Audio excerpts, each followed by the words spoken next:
So hey guys, welcome back to my channel. तो दोस्तों, जैसा कि हमने मार्शल मास्टर के पिछले एपिसोड में देखा था कि थर्ड राउंड अब ऑलमोस्ट खत्म होने वाला था। सभी कॉम्पिटिटर्स ने अपना पिल रिफाइन कर लिया था, जिसको देखकर उनके मास्टर्स काफी ज्यादा खुश हो रहे थे। वहीं जब वो लोग देखते हैं कि चैन साओ ने अब तक अपना पिल रिफाइनिंग शुरू ही नहीं किया, तो वो लोग उसका मजाक उड़ाने लगते हैं। मगर तभी अरीना में कुछ अजीब सा होता है। सभी कॉम्पिटिटर्स की रिफाइनिंग ऑरा उड़कर चैन साओ की तरफ जा रही थी, जिसको देखकर यहाँ पर सभी लोग काफी ज्यादा हैरान हो जाते हैं। और अब आगे दोस्तों, आज के एपिसोड की शुरुआत बिल्कुल उसी जगह से होती है जहां हमें दिखाया जाता है कि अब चैन साओ भी कल्टीवेशन शुरू करने के लिए अपने सारे हर्ब्स निकाल लेता है और उन सभी को वो एक साथ ही फर्नेस के अंदर डाल देता है। साउथ और वेस्ट कॉन्टिनेंट के मास्टर ये देखकर कहने लगते हैं कि फाइनली इस लड़के ने अपना कल्टीवेशन शुरू कर ही दिया। मगर अब तो काफी देर हो चुकी है। मुझे नहीं लगता कि वो इतने देर में रिफाइनिंग खत्म भी कर पाएगा। ईस्ट कॉन्टिनेंट के मास्टर भी कहने लगते हैं कि ये कंपटीशन तो अब और भी ज्यादा इंटरेस्टिंग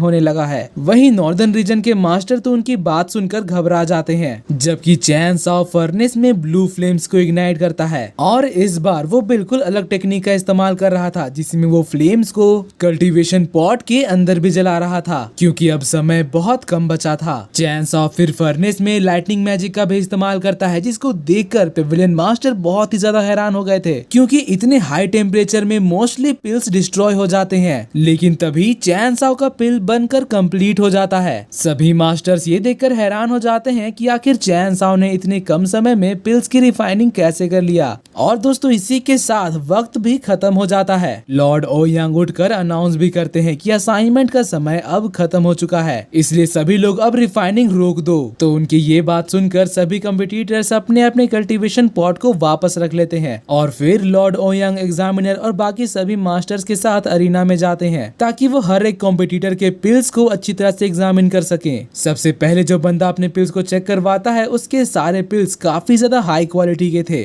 लॉर्ड ओयांग बताते हैं कि ये सभी लेट 7th ग्रेड की मेडिसिनल पिल्स हैं और वो भी 7 पीस, मगर उनमें से एक पिल ए क्लास का है और बाकी 6 मीडियम क्लास के। ये बंदा साउथ कॉन्टिनेंट से बिलोंग करता था। उसके मास्टर कहते हैं कि जैसा मैंने क्यू सिंह जेड से एक्सपेक्ट किया था वैसा ही हुआ। इतने हाई प्रेशर के अंदर भी हमारा चैंपियन 7th ग्रेड के एलिक्सर को रिफाइन कर पाया और उनमें से भी एक पिल फर्स्ट क्लास का निकला। और ये सब कहकर वो अपने डिसाइपल की खूब बढ़ाई कर रहा था। जिसके बाद फिर बारी आती है तियान की। लॉर्ड ओयांग उसके पिल्स को देखकर कहते हैं कि इसमें से कुछ पिल्स येडान है और कुछ युआन, मगर सभी के सभी लेट 7th ग्रेड के पिल हैं, जिनमें से 3 ए क्लास के और बाकी सभी बी क्लास के हैं। मगर तुम्हें अच्छा पॉइंट्स मिलेगा क्योंकि तुम्हारा सारा एलिक्सर लेट 7th ग्रेड के ऊपर है। और इसके बाद फिर बारी आती है रेड हेयर बॉय की। वो यहाँ पिल्स को दिखाने के लिए सबसे पहले तो एक ड्रैगन को समन करता है, जिसकी चीख से 7 पिल्स बाहर आते हैं और वो सभी लेट 7th ग्रेड के पिल्स थे और कहते हैं कि तुम्हारे सारे पिल्स काफी ज्यादा हाई क्वालिटी के हैं, और साथ ही उसके पास जाकर उसको शाबाशी भी देते हैं। और फिर जब वो लोग ये सीसुई के पास जाते हैं तो वो अपने पिल्स को दिखाने के लिए सबसे पहले तो एक पैंथर फॉर्मेशन को एक्टिवेट करती है। लॉर्ड ओयांग ये देखकर समझ जाते हैं कि उसके पिल्स में ब्लैक पैंथर का एसेंस है और इसके पिल्स भी लेट 7th ग्रेड के हैं, मगर यहाँ उसके टोटल 2 पिल्स फर्स्ट क्लास के थे और बाकी 6 मीडियम क्लास के।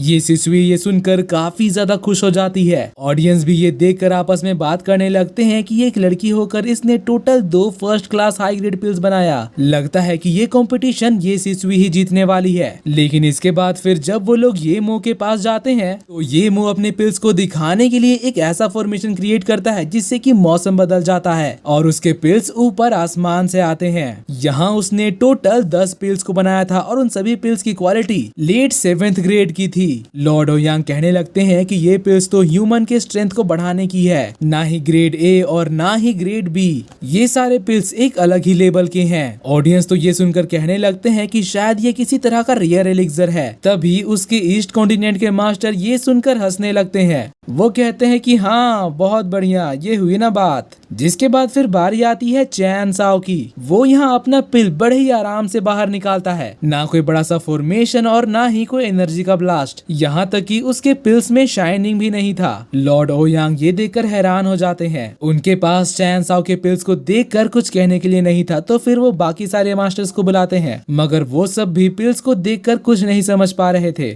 मगर तभी एक मास्टर एक पिल को टच करते हैं और उसी समय समय में वो पिल डिसइंटीग्रेट हो जाता है, जिससे साउथ कॉन्टिनेंट के मास्टर को समझ में आ गया था कि ये तो 12 बॉइलिंग बुलेट पिल्स हैं और मेरे टच करते ही ये डिस्ट्रॉय हो गया, जिसका मतलब कि तुम फेल होते हो। तो ये सुनकर सारे पिल पेविलियन मास्टर यहाँ से जाने लगते हैं और चैन साओ के ऊपर हंसने लगते हैं, मगर साथ ही वो पेविलियन मास्टर के ऊपर भी हंस रहे थे। वो कहते हैं कि मास्टर सुयान, आप तो बहुत बड़ी बाजी हार गए, लेकिन अगर आपको मेरी जरूरत होगी तो प्लीज मुझे याद करिएगा। ईस्ट कॉन्टिनेंट के मास्टर भी कहते हैं कि तुम मेरे पास भी आ सकते हो मदद मांगने के लिए, हम तुम्हारी मदद जरूर करेंगे। दोस्तों ये सब वो दोनों नॉर्दर्न रीजन के मास्टर का मजाक उड़ाने के लिए कह रहे थे। तभी वहाँ खड़े 10,000 ट्रेजर पेविलियन के मास्टर की तो होश ही उड़ जाते हैं। वो कहते हैं कि अब सब कुछ खत्म हो गया, मेरे सारे पैसे डूब गए। मगर चैन साओ तो अब भी स्माइल कर रहा था। लॉर्ड ओयांग भी काफी सोचने के बाद चैन साओ के पिल्स को एक बार फिर से देखने का ट्राई करते हैं, जिससे उन्हें पता चलता है कि ये तो सोल वुयांग पिल है। पिल का नाम सुनकर यहाँ पर सभी लोग समझ जाते हैं कि ये तो एक 8 ग्रेड का पिल है। मगर तभी लॉर्ड ओयांग कहते हैं कि भले ही ये एक 8वें ग्रेड का पिल है, मगर ये बिल्कुल भी स्टेबल नहीं है, इसलिए तुम्हें फेल किया जाता है क्योंकि तुम्हारे पिल्स का इस्तेमाल नहीं किया जा सकता है।